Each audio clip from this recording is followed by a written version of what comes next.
ರಾಷ್ಟ್ರೀಯ ಸ್ವಯಂ ಸೇವಕ ಸಂಘ ಈ ವರ್ಷ ಶತಮಾನೋತ್ಸವವನ್ನು ಆಚರಿಸ್ತಿದೆ. ಅವರಿಗೆ ರಾಷ್ಟ್ರೀಯ ಸ್ವಯಂ ಸೇವಕ ಸಂಘದ ಬಗ್ಗೆ ಮಾತಾಡುವಂಥ ನೈತಿಕತೆ ಇಲ್ಲ, ಅವರಿಗೆ ಆ ಬಗ್ಗೆ ತಿಳುವಳಿಕೆ ಕೂಡ ಇಲ್ಲ. ಯಾಕೆಂದರೆ ಬಹುಶಃ ಡಿ ಕೆ ಶಿವಕುಮಾರ್ ಅವರೀಗ ಮುಖ್ಯಮಂತ್ರಿ ಆಗುವ ಒಂದು ಹತೋಟಿಯಲ್ಲಿ ಚರ್ಚೆಗಳಲ್ಲಿದ್ದಾರೆ.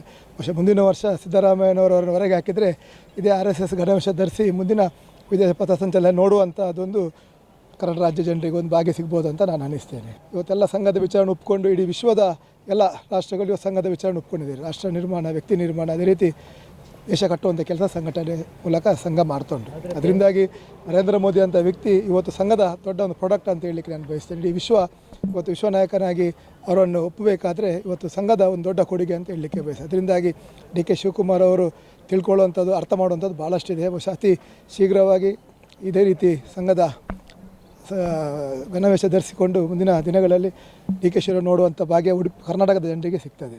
ಪ್ರಿಯಾಂಕಾ ಖರ್ಗೆ ಅಲ್ಲ, ಅವರು ಇನ್ನೊಂದು ಜನ್ಮದಲ್ಲಿ ಹುಟ್ಟು ಬಂದರೂ ಕೂಡ ಅವರಿಗೆ RSSನ ಬಗ್ಗೆ ಆದ ನಿಷೇಧ ಮಾಡಲಿಕ್ಕೆ ಅವರ ಹತ್ರ ತಾಕತ್ತಿಲ್ಲ, ಖಂಡಿತವಾಗಿ ಅವ್ರ ಹತ್ರ ಆಗೋದಿಲ್ಲ. ನಾನೊಂದು ಉಡುಪಿಯ ಜನರ ಪರವಾಗಿ ಅವರ ಹತ್ರ ಒಂದು ವಿನಂತಿ ಮಾಡ್ತೇನೆ.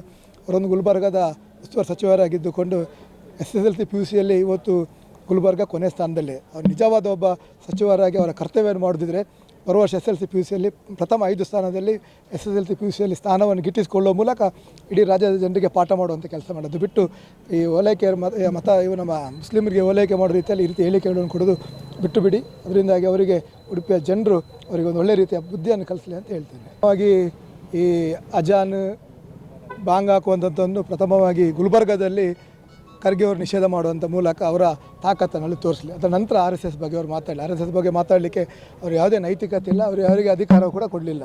ಅದರಿಂದಾಗಿ ಈ ರೀತಿಯ ಹೇಳಿಕೆಗಳಿಂದ ನಾವು ಯಾವುದು ತಲೆ ಕೆಡಿಸುವಂಥದ್ದು ಪ್ರಶ್ನೆ ಇಲ್ಲ. ಖರ್ಗೆ ಅವರಿಗೆ ನಾನು ಈಗಾಗಲೇ ಹೇಳಿದ ಹಾಗೆ ಖರ್ಗೆ ಅವರು ಆ ಸಾಧನೆ ಮಾಡಿ ನಿಜವಾದ ಒಬ್ಬ ಮಂತ್ರಿ ಅಂತ, ಒಂದು ಯಶಸ್ವಿ ಮಂತ್ರಿ ಅಂತ ತೋರಿಸುವಂಥ ಕೆಲಸವನ್ನು ಮಾಡಲಿ. CM ಪರಿಶೀಲಿಸೋದಕ್ಕಿಂತ ಮುಂಚೆ CM ಅವರು ಅವರ ಕುರ್ಚಿಯನ್ನು ಉಳಿಸುವಂಥ ಕೆಲಸ ಹೇಳಿದ್ದಾರೆ. CM ಅವರು ನಾಳೆ RSS ಗಣವೇಶ ಧರಿಸ್ತಾರಾ ಅಥವಾ ಡಿ ಕೆ ಶಿವ ಧರಿಸ್ತಾರೆ ಎಂಬುದು ವಿಚಾರ ಜನರ ಮುಂದೆ ಇದೆ. ಅದರಿಂದಾಗಿ CM ಪರಿಶೀಲಿಸ್ತಿರ್ತಾರೆ. CM ಕೂಡ RSS ನುಗ್ತಾರೆ ಇವತ್ತಲ್ಲ ನಾಳೆ ಅಂತ ಭರವಸೆ ನಮಗೆ.